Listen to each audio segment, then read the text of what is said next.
অজিতাস কিচেনে সবাইকে ওয়েলকাম। আজকে রেসিপি চিকেন কষা।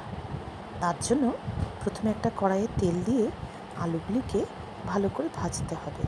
তারপর কড়াইয়ে তেল দিয়ে চিকেনগুলিকে ভালো করে ভাজতে হবে। তোমরা কে কীভাবে চিকেন করো আমাকে কিন্তু কমেন্ট করে জানিও।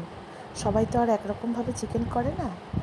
যাই হোক, তারপর কড়াইয়ে তেল গরম করে তেজপাতা ফোড়ন দিয়ে তার মধ্যে পেঁয়াজ কুচি আর কিছু টমেটো কুচি দিয়ে একটু ভালো করে ভাজা ভাজা করতে হবে।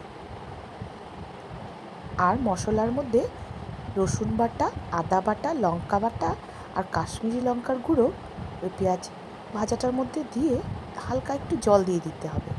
তারপর ভালো করে মশলাটাকে কষাতে হবে।